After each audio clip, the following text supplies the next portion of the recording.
Hello, welcome. Welcome to Let's Keep It Real.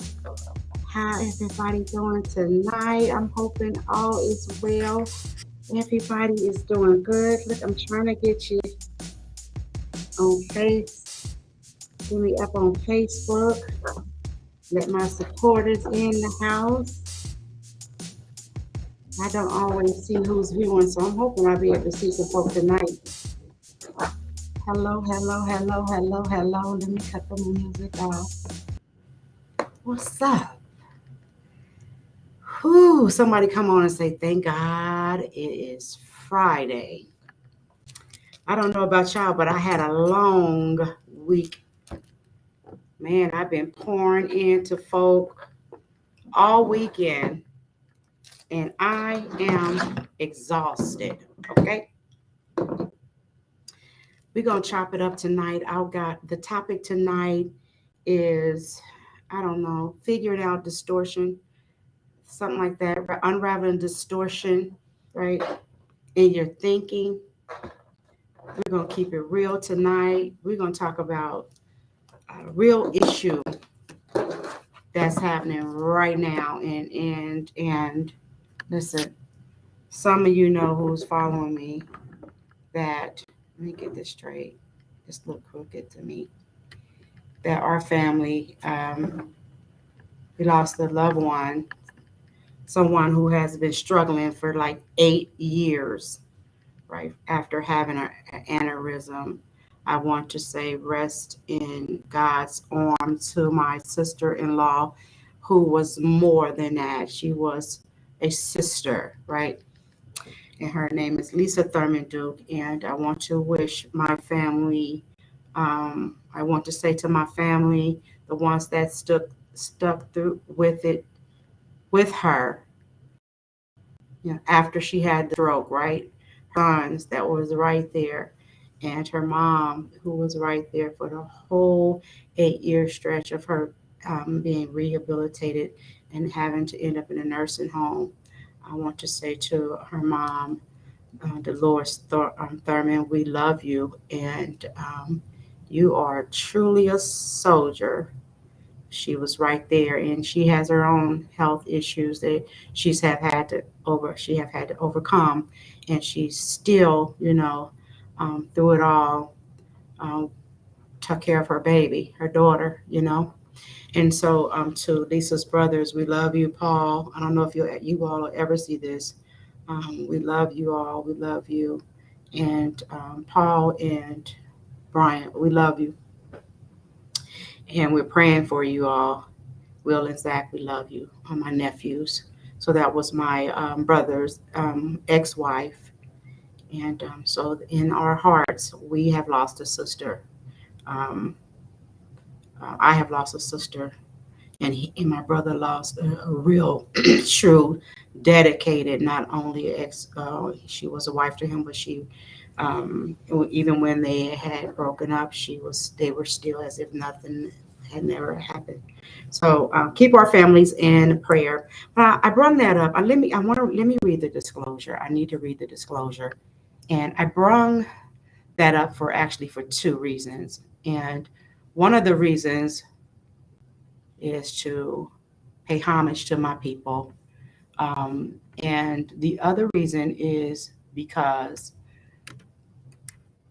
there's some stuff that is going on, and I'm just going to talk briefly about that, and then I'm going to crack open my book, right? And we're going to go from there. But I'll get into it in just a second. Let me go ahead and read the disclaimer here. Please be advised that the views and opinions of my guests and our state may not reflect mine. I or should I say we, are not offering counseling. Oftentimes, because I'm always advising, and because I'm licensed here in my state, I want you to know that this is not a form of counseling. Um, and so my opinions do not necessarily reflects that of my state, nor any advice that falls within the scope of my licensure. My licensure governed by the state in which I reside. All advice is given under the inspiration of the Holy Spirit, who has governed my right to counsel. I am an ordained pastor. The counsel and information are solely the views of the contributor of the show, which is me. My feedback, my opinions, expressions, they are all based on my personal background and my Christian belief. And so, with that said, let's get into the topic for today. Let me get back where I can see you guys. So, I went to the hospital, right, to see about my sister in law when I got the call that she was had been hospitalized. And we were told by family members that we needed to get over there because it wasn't looking good for my sister in law. So, long story short, I got over there, and I didn't know that the process of taking her off of life support was in. They were my nephews and her mom and them all had decided to do that, and I guess it was supposed to be a private thing. I don't know, but that morning the decision was made to take her off of there, and that was hard for me to walk into that. But I understood the reasons why. Nevertheless, the thing that really just threw me for a loop was as we were in the room with my sister-in-law and we were in there gathering, and grandmother, we call her mom grandmother, right? So grandmother, she was there, and she was waiting for my nephews now to show up so that they can go ahead and start the first steps to preparing my sister-in-law to be taken off of life support.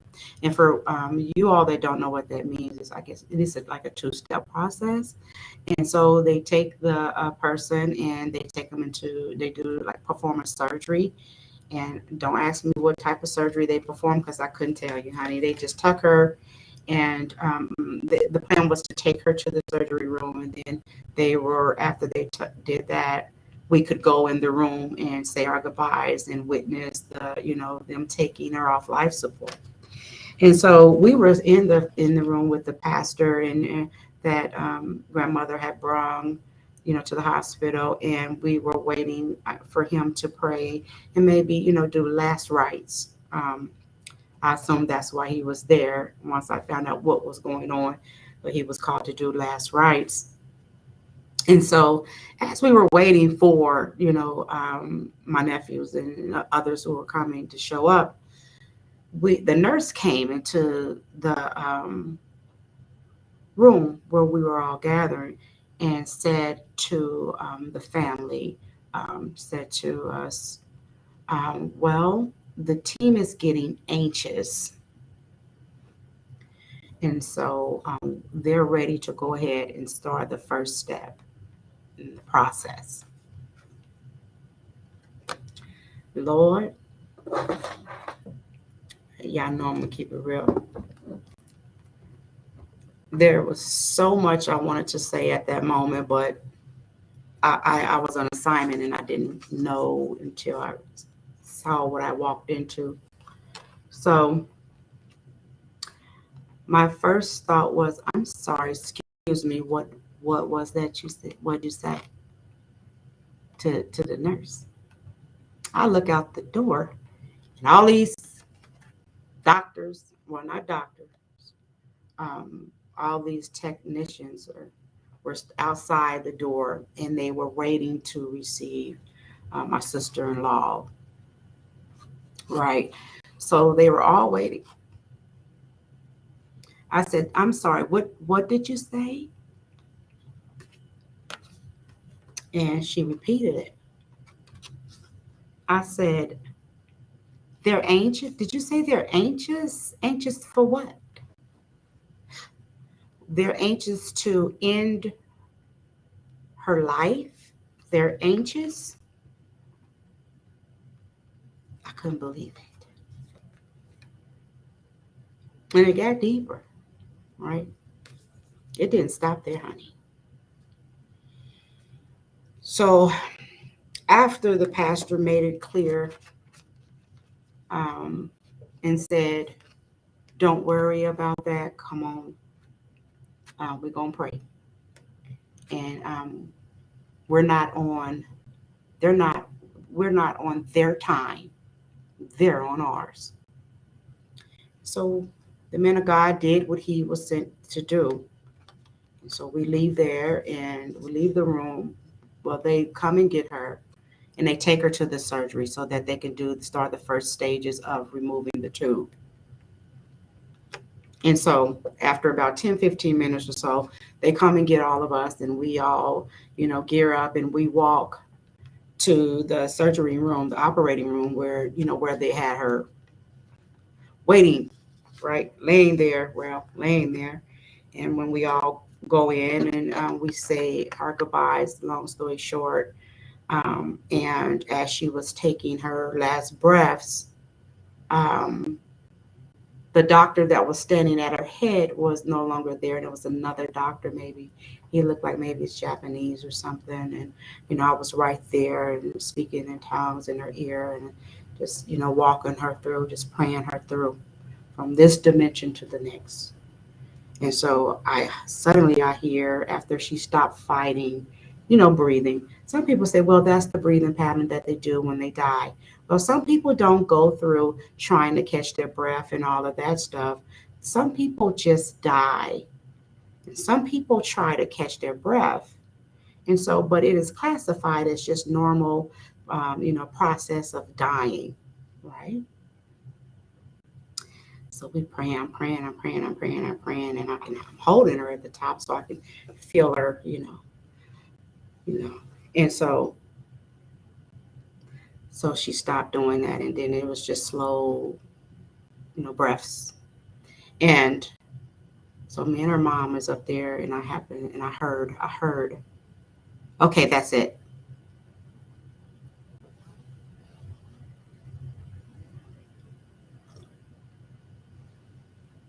That I heard come out the mouth of this man standing right there above my sister-in-law's head and my head and her mom's head. Okay, that's it.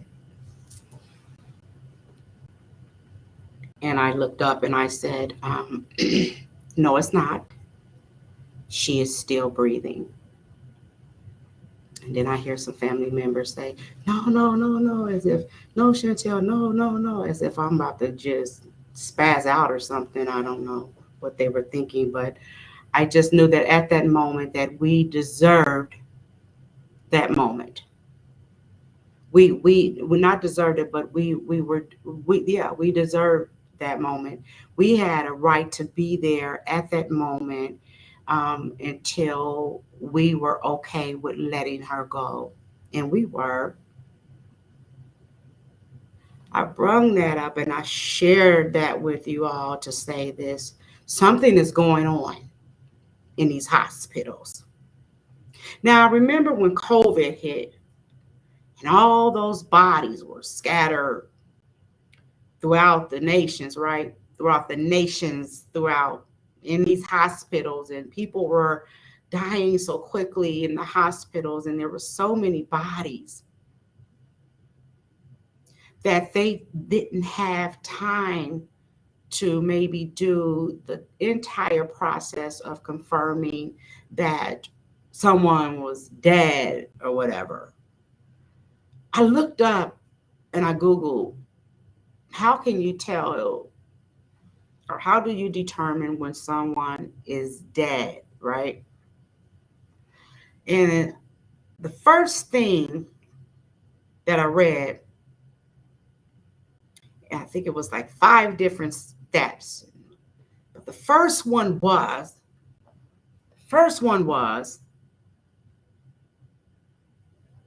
they stopped breathing, right? And so I thought a couple cuss words and in my mind, like she was still breathing. She wasn't dead yet. So when I told him no, no, when he said that's it, I said no, no, it's not. She's still breathing. I was right. But my thing is, as doctors across the nation, and being in a situation where you understand science, right, to the point where when your machines and stuff stop working, to you, I get it. That's it, because that's what you know, right? I'm not going to even discuss the process from a spiritual perspective because I've been done start preaching, right? But back to the COVID victims, right? So I remember I seen on CNN, one of those news stations, and I remember the report of bodies being put in body bags across the nation. And these individuals who had died that were being placed by boatloads in body bags, there were reports that the people were still breathing. They were still breathing. So there's been a lot of deaths, and we talked about it a couple weeks ago about how so many people have died in the last, I don't know what, 10 in 5 years. So many people have lost their lives, right? And as the pastor was leaving the hospital, and I had left from upstairs and went downstairs to get my phone, and I ran into the pastor who was leaving the building, and he thanked me for being there, and we just briefly talked about that experience in the room, right? Because he didn't take the second step, just, I've heard the process of removing her off of life support. He had left after, they took her from us and took her to the surgery room. So we stood in front of the hospital. We stood in front of Grandview, now Kettering Network Hospital in Dayton, Ohio. We stood out, and that he said something about it being disrespectful or wrong, as far as them telling us the team was anxious. He said that was wrong, and that he was going to write a letter and voice his opinion about what was said. And I said, and I reminded him, I said, you know what, I think COVID, all those deaths, and them just getting used to people dying is, and he said, but that has nothing to do with how he said, it's not just this hospital. He said, it's everywhere. It's everywhere. They're not showing families respect and giving them the time that they need to say goodbye, or to be with their families when they're dying or when they die. And he said, and it's happening everywhere. And I said, yes, it is. So I wanted to talk about that today. I wanted to talk about that for the first few minutes of the show, to say we have got to speak up. This world, the compassion that is shown today in this world, it is sad. People just don't seem to care. They just don't have the compassion that is needed, right, to mend our broken society. They just don't have it anymore. People just don't care about people anymore. And so for any family to be at the bed of their dying loved one, and you are trained to save lives, and you have such a compassion to do that, when you are not successful at doing that and it's over scientifically, for you to throw in the towel and say, that's it now, everybody go home, it's Memorial's Day, I need to get back with my family, so to speak, or now it's time for me to get off from work, something is wrong. People, sometimes, I'm telling you, I'm gonna say this, sometimes you just want to slap people. Like, are you kidding me? People are just insane. And the saddest part about it all is they are getting away with it. They're getting away with it. People are making excuses for people to do and say and act the way they want to. No compassion, no consideration for society norms, right? No consideration for Christian beliefs that was the fabric of the nation. Nobody cares about how someone feels or what they believe, and when they know that person that is arguing for what is right, they rather just settle and just say, just give them what they want, or just leave them alone, or just, get over it. And now you got people running around here shooting and carrying on and expressing themselves in ways where you gonna listen.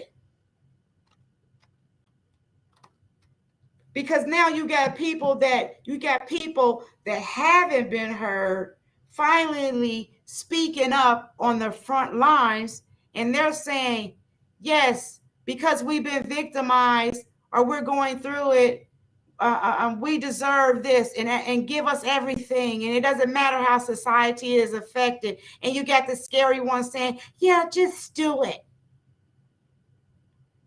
Give them what they want. Let them be who they are. Let them act how you got people just, I don't know where I'm going with this. I just don't understand why we allow certain things to happen, and it goes against the norms that we have set for society. Norms that are good, right? For the most part, that leads to some form of compassion, some things, just depending on what it is. I'm just not understanding how a doctor, a surgeon, or anybody working in the health field can be so cold and so uncaring. I know how. But the one thing I can say about that doctor that said, okay, that's it.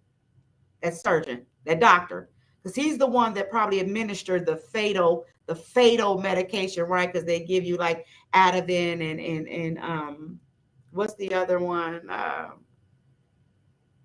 Morphine, right?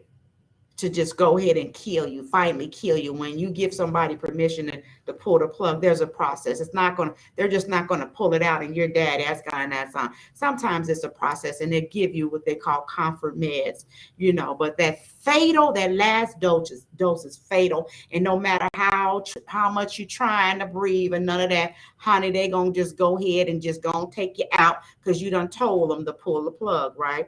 So you can fight all you want to, honey. You might as well just stop all the fighting because it's over. Go on and sit there and wait for Jesus to come, because he said he will come and get you if you're a believer.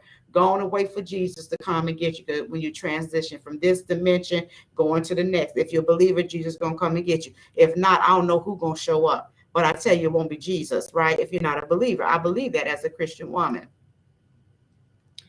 Saying all that to say, when you say pull the plug, that's part of the process. But have some compassion for the families that have to stand there and watch that process.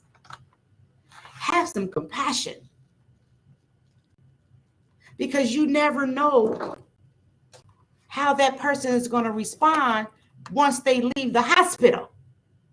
And they realize that they just lost their loved one. They might just go on a tangent, right? And you will be the one that did some gaslighting and you ain't even know. Stuff is crazy. Listen, I got a few minutes. I don't know about y'all, but I'll be going through some stuff. I'm sick of people. Like, I'm not sick of helping people. I'm just sick of people that call themselves healthy. But then they get so much distortion they working through in their mind, that's in their mind. They don't take the time to work through it in order to make the right decisions and choices when it comes to communicating with other people and stuff. Did that make sense? I wrote this book. And I call it a course book, right? It's a course book. And everybody that know me knows Chantell done wrote a few books, and that's the one that she teaches in her Bible studies during church. This is not Bible study, and this is not church. This is Let's Keep It Real. This is my social media talk show. I am a Christian woman, and I will speak biblical things on my show because that is my foundation, right, in which I stand. So my book is called Fruit of the Harvest Ministries. And it's a course on personal development and corrective thinking. It's for spiritual and practical use. And it was written by me, Chantell Duke-Robinson, right? Good stuff. In this book, I talk about working through some distortions, basically, right? In your thinking. We talk about in the book, I talk about how to get past some barriers that you might be struggling with in order that you reach your goals. And then I go on to talk about how sometimes it can be difficult to reach goals if you don't work through those things. And one of the barriers at the chapter is hate and anger. I want to talk about that a little bit tonight. I might go over a little bit. I'm not sure. It just depends on how good it gets to me. I want to talk about hate and anger. Hate and anger is on a rise. Hate and anger. Not to mention being frustrated, right? And just, people don't care when they're mad. They go from 0 to 100. The table is rocking because I messed some stuff on the table. They can go from 0 to 100 to 100 in a millisecond. In a millisecond. 0 to 100. They off. Right? And we're seeing a lot of that. Sometimes people will let you know when they're angry, when they're mad, and sometimes they won't. You won't know until later on when you read about it in the news. That's when you learn, right? That person had to be mad or had to be harboring some stuff for a long time based on what they did. Oh, I hope I can see this. So I'm gonna introduce you to the first chapter in my book. I'm gonna try to get through this chapter, and I'm gonna try to move real quickly because I think it's necessary for us to work through the distortions. Because being angry and being hateful towards people or just hating can lead you down the wrong path and can prevent you from reaching some goals. So I'm going to read this introduction. Let me read this introduction. Let me see. Hate can be fueled by anger if one have not addressed the issue behind the anger. As children, when abuse or neglect happens, the child may not tell an adult what happened, but may suppress their feelings, and later in life, after feelings of helplessness and or neglect, anger may surface. And or neglect or anger may surface. I don't know where I was going with that. In order for one to overcome being angry, they have to be able to identify what has fueled the anger or the hate, right? You got to know why. What's wrong with you, right? We ask each other all the time in our marriages. We ask our children. We ask people that just seem to be sideways, coming to you sideways. We ask them, what's your problem? What's up with you? What is the problem? Why are you mad? Right? Even in things that we see stuff happening on the news, and one of the things that the mother of the child of the mother that was slain in Buffalo by the guy that came and started, killed all those 10 Black people. The one question that woman asked was, why? And others ask, why are you doing this? Why are you shooting? Why are you doing this? Why are you hating people because of the color? Why are you so angry? Right? If we can't get to why somebody is angry, or they can't get to why they're angry, then they're going to keep doing stuff. Let's read it. It has been reported that anger is a universally experienced and complex emotion. The study of this emotion has generated considerable interest from researchers within various fields of physical, mental, and behavioral health, as it has been shown to have a significant impact on these aspects of people's lives. If not addressed, the response to anger can affect relationships, right? We just talked a little bit about that. For this reason, it is imperative that the emotion is managed to avoid using various tactics to get what is desired during times of anger outbursts.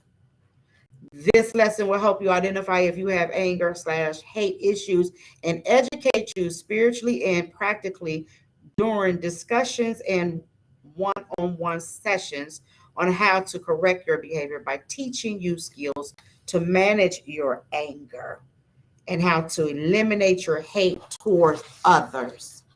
If you have hate towards others, or if you always finding yourself angry for some reason, that's distortion in your thinking, right? Listen, something is causing that. Something is causing things to just crosswire, just. Sometimes you can be angry just because you're stressed and you're tired and you're irritable, you're frustrated, and you don't know how to manage it. And so instead of sitting down somewhere and getting out somebody's way, or taking a moment and use some grounding techniques and just chilling out and relaxing and breathing and working through that stuff, depending on who triggers you, you may just fly off the handle and do something that is just absolutely nuts. Yeah, I said it. Nuts. And then people start calling you crazy, right? And then you start agreeing with them because you feel like, yeah, you've been doing some crazy a lot. Then you believe it, and then you start telling people, yeah, you don't want to mess with me because I'm crazy. And when I get angry, I black out. And for some reason, you glory in that. And sometimes we do, and I don't know why we glory in it, but we do. And then we start birthing that thing out and living it and manifesting in there. That's you, or that's who you are. And so when you do stuff, people expect you to be the one to do it. Right. In this book, I teach, like, you need to start writing stuff down. Right.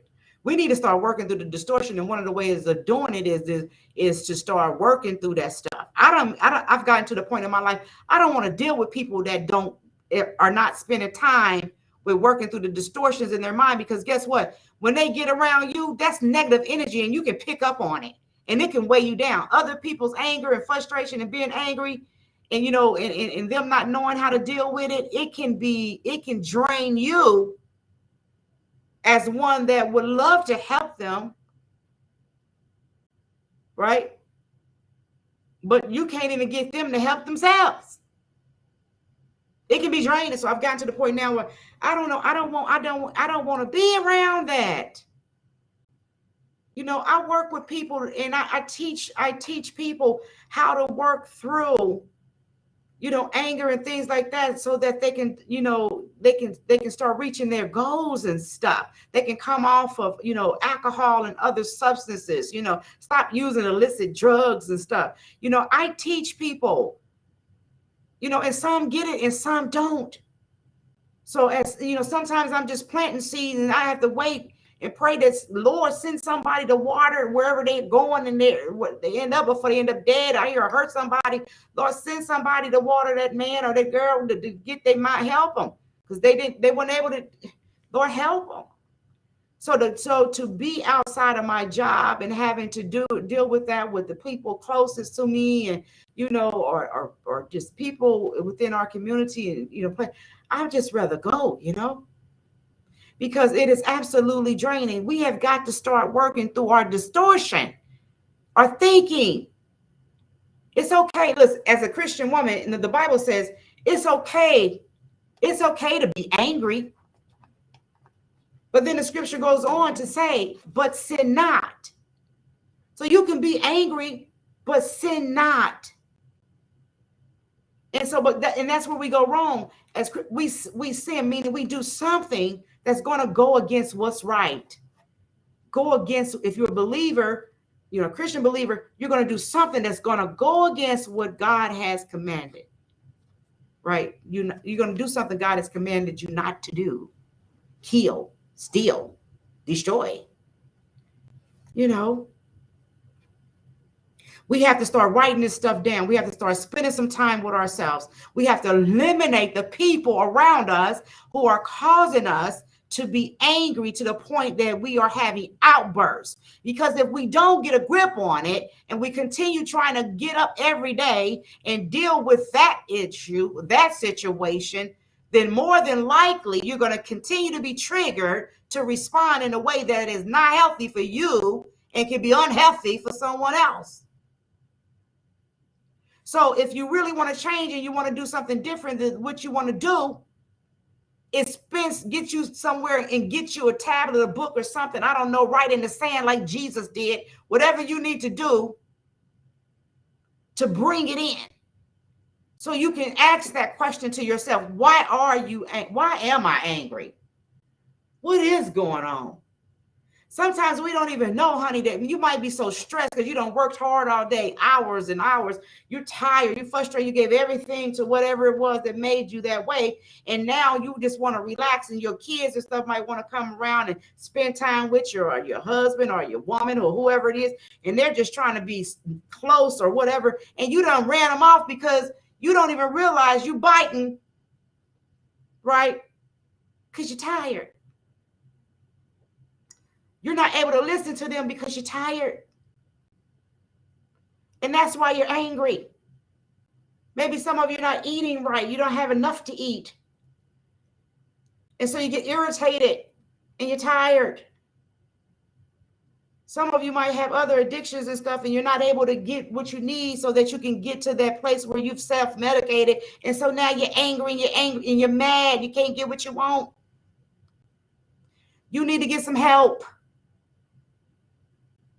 so that you don't have to wake up every day feeling that frustration when your feet hit the ground or when somebody stepped to you, right? And all they're trying to do is just be a part of your life. We're talking about working through the distortion in your thinking that can lead to anger, right?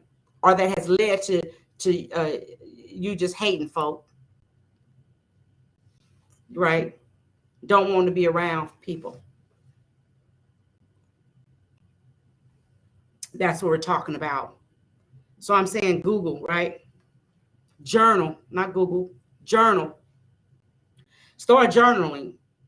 That's a good coping skill, right? To trying to figure out what's going on. A good one. Write down these three. I think it's only three. Let me see. Write down these three questions. It says, from a Christian perspective, if you're a Christian and you're tuned in, it is written, if a man say, I love God and hateth his brother, he is a liar. For he that loveth not his brother whom he hath seen, how can he love God whom he have not seen? Right? I have learned that hate is a strong word, and I should never use the word to describe how I feel about a person. That's what I've learned. How do you feel? I'm asking you, how do you feel about the word hate? And what, if anything, caused you to be hateful? What caused you to be hateful if you're hateful? And that's why you have the distortion in your thinking. What does forgiveness mean to you? What is it going to take for you to forgive that person so you don't have to be so hateful towards them? What is it going to take? And then I ask, can you forgive?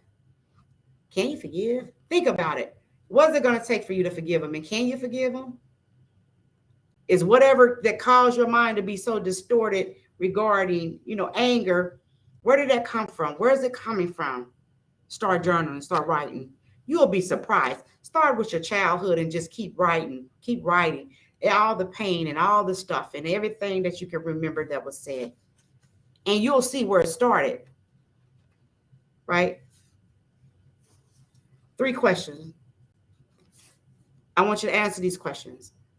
The way I feel about hate is, how do you feel about the word hate? How do you feel about hate? What does hate really mean to you? Right? It's got your mind all distorted. Let's start unraveling some of that stuff. What does hate really mean to you? The second question, the reason why I am considered hateful or angry is, why are you considered hateful or angry? Come on, let's talk about it. Let's keep it real. Keep it real. Let's keep it real. Finally keep it real about how you feel about this person or that person. If you got to go somewhere, you got to go to a gym, put some headphones on, and start thinking about that person, not to a place where you want to hurt them or go confront them, cause a confrontation. But I'm talking about getting within you and really thinking about and talking about, what they did or what they said to cause you to be so hateful today. To where every time you look at somebody that look like them or hear something about them or think about something, you revisit that hate that was established when that happened. Oh, come on, shoot. The reason why I am considered hateful or angry, is it because I was beaten, I was abandoned, I was raped, I was molested, I was picked on, I was bullied? Is that where the root of this thing is? You need to look at it. Because it's created some kind of distortion in your thinking. And so now you got to figure out how to unravel it. Right? You got to identify it and then unravel it. How do you unravel it? By just taking it apart. This happened to me, and this is how I thought about it at that time. Was my thinking right? No. Was it wrong? No. Did I deserve it? No. Could I do anything about it then? No. Would I have? Yes, if I could. I mean, unraveling it, breaking it down, saying things like, I was a kid. How could I have? I didn't have the strength. I didn't have anyone to protect me. But if I would have, to put a corrective on it, I would have fought back. That wouldn't have happened to me. And then you call that thing what it is: disrespectful, um, a child molester, a child abuser. You start calling what you see, and then you can better understand why those things happened to you. It wasn't you, it was because something wasn't right in their mind. And so, if they were messed up in the mind, or something was controlling their thoughts and causing them to do things that made you that way, then something was wrong with them, right? And then you have to figure out how you're going to deal with that or not. But however you deal with it, you have to make sure that is more therapeutic, in a therapeutic way. Call a spade a spade. You can't help the fact that you was in a situation that you couldn't get out of. I don't know who I'm talking to today, but I'm just trying to figure it, to show you how to just confront things and deal with it and put the thoughts in the proper perspective. Because if you don't, that thought is going to keep on circling your head. And soon as someone trigger you in areas that you probably don't even recognize, you're going to always go back to that level of anger, right? Sometimes people go back and they get them, and they take it out on society. They go get them guns. And they take it out on innocent people. They forget that they were victims themselves. But they don't care, because now they want to make everybody a victim. Have no compassion, because they get tired of dealing with the same old thoughts that is causing their the distortion, the headaches, the anxiety, and all those other, what we call in the church, spirits to pop up and just reap havoc in their lives. Oh God. 3 questions. Ask yourself them 3 questions. The way I feel about hate is this. The reason why I am considered hateful or angry is this. What does forgiveness mean to you? Do you think you can forgive people? Do you think you can just be quiet in your head when dealing with the distortion, the pain? Can you really get over it? I had to get over some stuff. I had to come to the point when I was angry, like, girl, you're going to need to just chill out. I didn't even know why I was so aggressive and angry. All I know is what I thought and what I believed was word.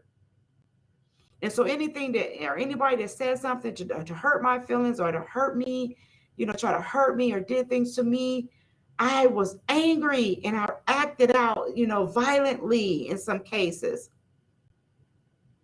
Instead of just making the decision to just go, just leave, like, situations where, like I said, anger can affect relationships. No man want to be with a woman that's always angry. Don't no woman want to be with a man that's always angry. And the kids don't want nothing to do with nobody. They're just trying to get somewhere and stay out the way. The dog's scared to death. The whole home is just, in an uproar because anger has come in and it's like a wild dog and it's just barking and biting when it feels threatened. So we have to deal with it, right? We have to deal with frustration. And we have to learn how to deal with it. We have to learn how to let stuff go and stop dwelling on it. Stop letting those thoughts to just keep walking around in our head, just circling our head, right? If you're Christian, we know what we're supposed to be doing. You can't call yourself a follower of Jesus Christ. You can't call yourself, a believer in God, and you don't use what you need. You don't apply the principles, or you don't what is it called? Oh, we're my bishop. You can't, if you're not using what you need, the word, right? That says, any thought that exalt itself against the knowledge of Christ, we're supposed to bind that thing up in the name of Jesus. We're supposed to cast down that thought. We don't allow that thought to take residence in our mind and then start acting it out. As Christians, we're supposed to examine ourselves daily. Examine ourselves daily so that we are not living a sinful life. So if you're getting up every day and you're angry, you're frustrated, and you're taking it out on people, and you're not managing your tongue, you're starting fires with your tongue, with your mouth, you're lashing out because you're going through something, maybe physically, mentally, emotionally, or whatever, and you haven't practiced what the Lord has taught you about taming your tongue and casting down thoughts, and loving and forgiving one another. If you're not doing those things, then you're doing yourself a disjustice. You're not taking on the mind of Christ. If you're a Christian, you're not taking on the mind of Christ, because you have to start practicing what we call the 9 fruit of the Spirit. And one of them is temperance. Temperance. That means being able to control your temper. The scriptures tells us that a person that can control their anger has the might to seize a whole city. Now, paraphrasing, right? To seize a whole city. That means it takes a lot of work to control anger. But if you can do that, oh my. Oh my. We're angry. We're frustrated. We're hateful. We're moody because we have to work long hours just to take care of families. We're not healthy because we're not eating right, right? Because we're eating things that man has made and put all these ingredients and chemicals in, and now it's affecting our bodies in different ways, and it's changing our moods, right? We're connecting ourselves with people that don't care nothing about us and that wants to just drain our energy. They're not going to look to try to fix nothing, because they're okay with being miserable and mean and hateful, because they feel like this is my time to lash out. I was a victim for years and let people verbally, physically, emotionally, and mentally, and now I got a case of the ethics, and I'm going to say it, I'm going to act, and I'm going to do what I want to do, and I don't give a damn who don't like it. So they walk around our society with that attitude instead of working on it and changing their way of thinking. Their children and their spouses or girlfriends and boyfriends have to live with that miserable soul, or the ones that don't want nothing to do with nobody and isolate in these rooms and come out shooting. They don't want nobody to help them. They rather just stay there. We got to start working through the distortion. That's what we're talking about. That's what we're keeping it real about. We have to work through this distortion, because if we don't work through the distortion in our thinking, we're going to keep having these outbursts. We got to work through it by going through, right? I call it like in substance abuse counseling, we call it play the tape back. See what happened. See what caused all of this, right? And remember how you feel. Remember what it caused you to do, and be reminded so you don't continue the behavior that you once did. Play the tape back so that you can stay focused on the person you want to be, right? The person that you're striving to be. Play the tape back. And remember where you came from.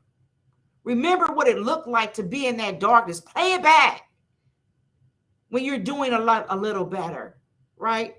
And you want to go back to just acting up, acting out, cussing and clowning, giving it a name, bipolar, and being okay with anxiety, making an excuse for depression. Stop going through all of that in your mind and take some time to start unraveling it. We keeping it real today. How do you do that? You can use some grounding techniques, do some deep breathing, right? Ask yourself, will I feel the same way in 5 minutes? The 5 for 5. Will I feel this way in 5 minutes?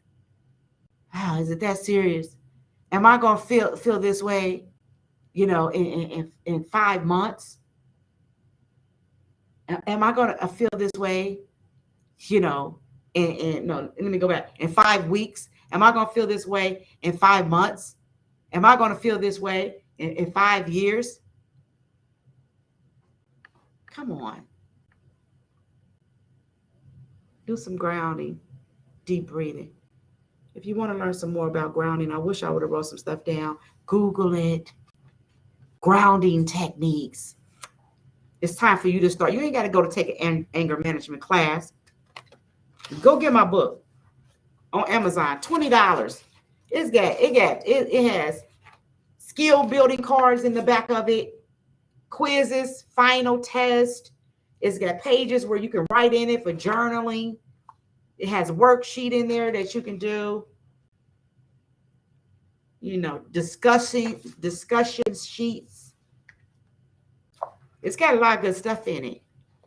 Fruit of the Harvest Ministry, of course, on personal development and corrective thinking for spiritual and practical use. Written by me, yours only, yours truly. I teach this stuff all day, every day. I teach it. I work. That's my life. But I'm tired of teaching it outside of work. I just want to surround myself with peace. I don't want to help nobody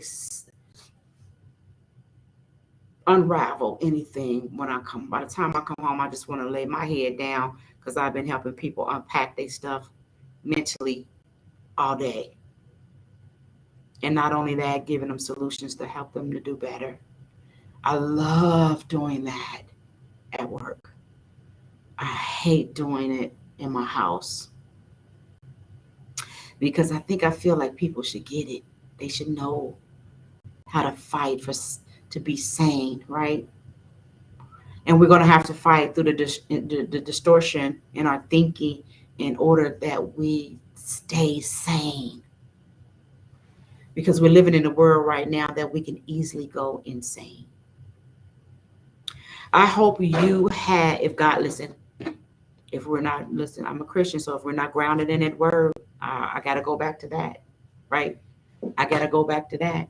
If we're not grounded in that word, if we're not praying and we're not fasting and we're not meditating and we're not focusing and applying the word of God in order that we take on the mind of Christ, I got to close it like this. Honey, it's going to get brutal.